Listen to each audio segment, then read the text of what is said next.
Are you looking for relevant healthcare information? Log on to MediCircle and watch experienced medical professionals talking on common healthcare topics. Stay informed, stay healthy, stay tuned to MediCircle. Hello नमस्कार, मैं हूं प्राजता मेहरा और आप देख रहे हैं मेडी circle. मेडी circle आपका अपना हेल्थ केयर चैनल, जहां हम आपकी मुलाकात कराते हैं देश के टॉप डॉक्टर्स और मेडिकल एक्सपर्ट्स से, जिनसे हम ट्रेंडिंग हेल्थ केयर टॉपिक्स पर बात करते हैं और आपकी मेडिकल प्रॉब्लम्स को रिजॉल्व करने में, जनरल अवेयरनेस बढ़ाने में आपकी मदद करते हैं। डॉक्टर स्पीक में आज हम बात करने जा रहे हैं थायराइड की समस्या और इससे निपटने में आपकी मदद करने के तरीकों के बारे में। आज हर 10 में से एक इंसान थायराइड का शिकार है। वैसे तो इसकी ज्यादातर शिकार महिलाएं होती हैं, लेकिन यह पुरुषों और बच्चों को भी हो सकता है। This fact emphasizes on the importance to know more about this disease. And to do that today, on our thyroid awareness series, we have Dr. Shashikant Marshall with us. Dr. Shashikant Marshall is an ENT otolaryngologist and has an experience of 16 years in this field. He completed MBBS from Lokmanya Tilak Municipal Medical College, Sion, Mumbai in 2003 and MS ENT from Grant Medical College and Sir JJ Hospital, Mumbai in 2007. He's a member of Association of Otolaryngologists of India, AOI. His area of expertise are endoscopic skull-based surgeries. He's currently working at Apollo Spectra Hospital, Chambers, and also as an associate professor in Department of ENT at Aryan Cooper Hospital, Mumbai. Welcome to MediCircle, Dr. Shashikant. How are you today, sir? Thank you. Thanks a lot. I'm fine. Thank you. चलिए, तो आज हम लोग बात करने जा रहे हैं थायराइड के बारे में। तो पहला प्रश्न ही आपसे यही है डॉक्टर साहब कि एक व्यक्ति को कैसे पता चलता है कि उसे थायराइड की प्रॉब्लम है? जनरली हम जैसे आपने कहा कि थायराइड एक कॉमनली फीमेल्स में ज्यादा होता है, बट आजकल हम लोग देख रहे हैं कि मेल्स में भी काफी पेशेंट में थायराइड की बीमारी होती है। जनरली क्या होता है, बहुत बार एक तो नेक में स्वेलिंग आना। Generally there are two types of thyroid, means thyroid related disorder. एक तो एक हाइपोथायराइड हो सकता है या हाइपरथायराइड।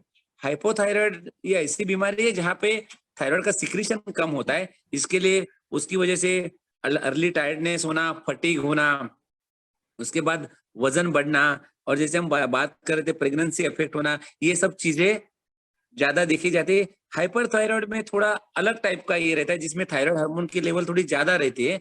वहां पे पाल्पिटेशन, वो खाना खाने के बाद भी वेट नहीं बढ़ना, ये सब चीजें ज्यादा होती है। और आजकल हम जो मेल में देख रहे हैं, जो थायराइड कैंसर की हम बात करते हैं, तो कॉमनली मेल में ये कैंसर की बीमारियां ये ज्यादा होती है थायराइड की, और फीमेल में जनरली ये बिनाइन थायराइड, जो हाइपोथायराइड में बात कर रहा था, वो ज्यादा होती है।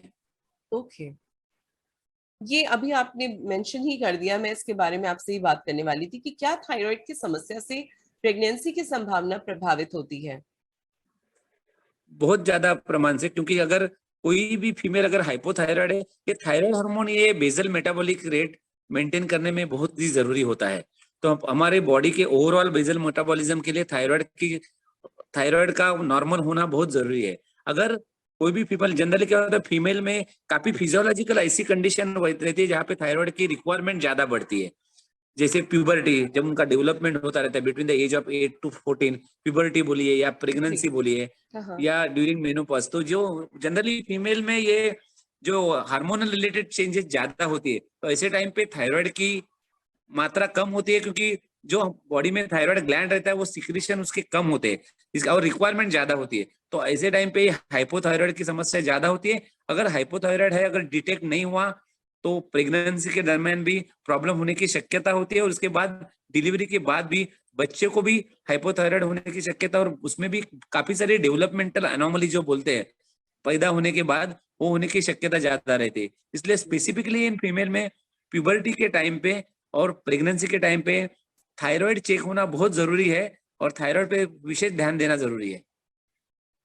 सर, आपने कुछ एबनॉर्मल चीजों के बारे में बात करी थी, कुछ एनोमलीज होती हैं बच्चों के साथ, तो आप जरा इस पे इलैबोरेट कर सकते हैं?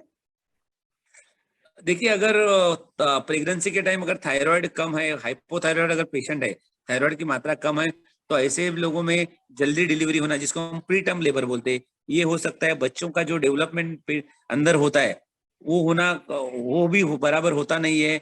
बहुत सारे सिंड्रोम है वो रिलेटेड टू थायराइड होते हैं, जिसको एक वन ऑफ द पेंडर सिंड्रोम करके, जिसमें हियरिंग लॉस होना, फिर मेंटल डेवलपमेंट नहीं होना। तो ये सब चीजें जो सिंड्रोम बोलते हैं, ये सिंड्रोम होने की शक्यता ज्यादा होती है। बिल्कुल, और इस कारण से इन्हें ज्यादा सतर्क रहने की जरूरत है कि अगर आपको थायराइड का इशू है तो ना सिर्फ प्रेगनेंसी की संभावनाओं पे असर पड़ता है, बल्कि बच्चा होने के बाद भी, या बच्चा आप कंसीव कर चुके हैं तो उस पे भी इसके लक्षण जा सकते हैं, उन्हें प्रॉब्लम्स हो सकती हैं। तो ऐसे में आपको बहुत जरूरी है कि आप किसी विशेषज्ञ से मिलकर के आप अपने थायराइड को पहले क्योर करिए, उसका इलाज करिए, और उसके बाद अपनी प्रेगनेंसी को आगे बढ़ाइए। तो अगला प्रश्न है डॉक्टर साहब आपसे कि थायराइड से और संबंधित बीमारियां क्या होती हैं और उनके इलाज कैसे होते हैं, कुछ इस पे बताइए। जैसे मैंने बताया, जब हम लोग जो बोल रहे हैं कि एंडोक्राइन रिलेटेड प्रॉब्लम, मतलब हार्मोन रिलेटेड प्रॉब्लम, जो हार्मोन कम होना या ज्यादा होना, वो तो मेडिकली ट्रीट हो सकता है। अगर हाइपोथायराइड है तो आप कोई भी टैबलेट, जो थायराइड की टैबलेट है, वो लेके आप उसका रिप्लेसमेंट कर सकते हैं। जैसे हम बोलते हैं ना, विटामिन डी की कमी है तो विटामिन डी लेके, विटामिन कम, कोई विटामिन B12 कम है तो हम विटामिन लेके वो बढ़ा सकते हैं। उसी हिसाब से अगर हाइपोथायराइड है तो जी। थायराइड की गोली लेके, रेगुलरली लेके उसका हम हार्मोन का लेवल बढ़ा सकते हैं।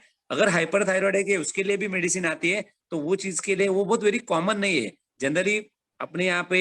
अभी तो थोड़ा कम हुआ, लेकिन पहले जब हम लोग आयोडीन की मात्रा कम होती थी, जब पहले लोग नॉन आयोडाइज्ड साल्ट लेते थे, अभी हम लोग आयोडाइज्ड साल्ट खा रहे हैं, इसके जी लिए बिल्कुल। थायराइड इतना होता नहीं है। पर पहले जमाने लोग जो डायरेक्ट जो नमक खाते थे, जो विदाउट आयोडीन मिक्स किया हुआ, तो उसकी वजह से थायराइड की समस्या ज्यादा होती थी। उसके बाद मोस्ट इंपॉर्टेंट, जो हम लोग आजकल जो ENT सर्जन देख रहे हैं, थायराइड कैंसर, बहुत से पेशेंट को थायराइड कैंसर जो होता है वो भी समस्या होती है। और थायराइड कैंसर एक ऐसा कैंसर है जो अगर अर्ली डिटेक्ट करे तो 100% उसका अच्छा रिजल्ट आता है और अच्छे तरह से क्योर हो सकता है। तो जनरली अगर कोई भी पेशेंट को अगर नेक में कोई स्वेलिंग है और सडनली वो स्वेलिंग बढ़ जाती है, उसमें पेन होने लगता है, आवाज चेंज होना, ये कुछ कुछ उसकी जो सिम्टम्स है, अगर वो होते हैं तो जल्दी से जल्दी कोई भी डॉक्टर, कैंसर सर्जन या ENT सर्जन को दिखाना चाहिए। क्योंकि उसका हम लोग सोनोग्राफी या FNAC ये टेस्ट करना बहुत जरूरी है। क्योंकि अगर थायराइड का कैंसर अर्ली डिटेक्ट हुआ, जो आजकल बहुत कॉमन देख रहे हैं हम लोग, तो उसका ट्रीटमेंट 100% अच्छा हो सकता है। चलिए डॉक्टर साहब, आपने बहुत ही अच्छे से इस प्रश्न का उत्तर हमें बताया, और मुझे लगता है कि हमारे दर्शकों को बहुत ही ज्यादा क्लैरिटी आज थायराइड से संबंधित विषयों पर मिल रही होगी। इसी के साथ मैं अपने इंटरव्यू के अंतिम प्रश्न की ओर बढ़ती हूँ, और मेरा अंतिम प्रश्न डॉक्टर साहब आपसे है कि क्या थायराइड के रोगियों के लिए कोविड या इसके प्रिकॉशनरी मेजर्स से संबंधित कुछ विशेष सलाह दी जाती है, या हम इससे कम प्रभावित होते हैं कोविड से? इसके बारे में कुछ बताएं। जैसे हमने कोविड में देखा, डायबिटीज या हाइपरटेंशन या कार्डियक इश्यू है तो कोविड होने की और बैड कोविड होने की संभावना ज्यादा रहती है। उसी तरह से जिसको थायराइड की बीमारी है, हाइपोथायराइड स्पेसिफिकली है, उन्होंने भी थोड़ी केयर करनी चाहिए, अपना थायराइड लेवल रेगुलरली चेक करना चाहिए। क्योंकि ये भी एक कंडीशन है जिसमें हमारा बॉडी का बेसल मेटाबॉलिज्म कम होता है और चांसेस रहते हैं कि इन्फेक्शन होने के जल्दी। तो उसमें भी थोड़ी केयर करनी जरूरी है कि कोविड ना हो, या कोविड से प्रिकॉशन लेने चाहिए और अपनी थायराइड लेवल नॉर्मल होनी चाहिए। ऑल राइट, तो मुझे लगता है कि कुछ जैसे बाकी सब बीमारियों के रोगियों को सतर्क रहने की सलाह दी जा रही थी, और कोविड के जैसे भी आदेश दिए गए थे कि मास्क लगाना है, डिस्टेंस रखना है, वो सारे नॉर्मल मेजर्स उनको भी मेंटेन करने चाहिए थे। तो मुझे लगता है कि कोई विशेष बहुत ज्यादा इस पे उनको अमल लाने की जरूरत नहीं है, मतलब बहुत अलग से कोई चीज उनको नहीं बताई गई ना, जहां तक आपने बताया कि कोई यस विशेष यस, सलाह नहीं है, बट एक जनरल इंडिकेटर्स हैं जो सबके हैं, वैसे ही उनको भी ख्याल रखना है अपना। Okay, thank you so much. और बहुत धन्यवाद देना चाहूंगी मैं आपको पूरी मेडिसर्कल की टीम की ओर से कि आज आप हमारे साथ जुड़े, हमें इतना अपना अमूल्य समय दिया, और इतनी अच्छी जानकारी हमें आपने मेडिसर्कल के माध्यम से हमारे साथ बांटी है। तो thank you so much doctor, it was a pleasure having you today. बहुत बहुत धन्यवाद। Thank you, thank you, thank you.